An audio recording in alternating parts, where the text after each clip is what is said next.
নমস্কার, পাতাপাড়া ফেসবুক পেজের পক্ষ থেকে সকলকে জানাই স্বাগতম। আজকেও যে ভিডিওটা আমি তুলে ধরছি, এই ভিডিওটা আমি আগেও ছেড়েছিলাম, আজকেও ছাড়ছি আমরা পাতাপাড়া পেজে।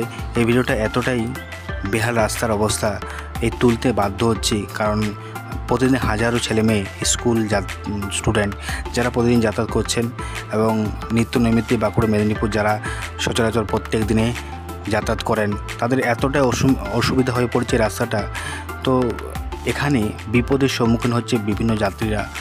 অতএব এই রাস্তাটা যাতে যত তাড়াতাড়ি সারানো যায় তার ব্যবস্থা করার আমরা আবেদন করি সরকারের কাছে।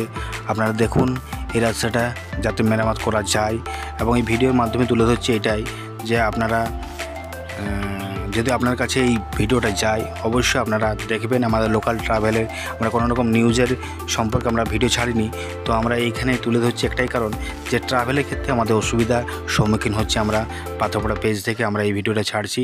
আপনারা যত তাড়াতাড়ি পারেন এই রাস্তাটা সারাই করুন, দ্রুত কামনা করি আপনাদের কাছ থেকে। রণজয় সতপতি। এই রাস্তায় আমরা পেরে আসতে খুবই কষ্ট হয়। আমার নাম দীপ সতপতি। আমাদের আবেদন যাতে এই রাস্তাটা ঠিক করা হয়, কারণ আমাদের এই রাস্তাটি পেরোতে খুব অসুবিধা হয়। যে পাতাপাড়া রাস্তাটা আমি ভিডিও আজকে তুলে ধরছি, তোমরা যে পেরিয়ে আসো, তোমাদের কি অসুবিধা হয় না অসুবিধা হয় না?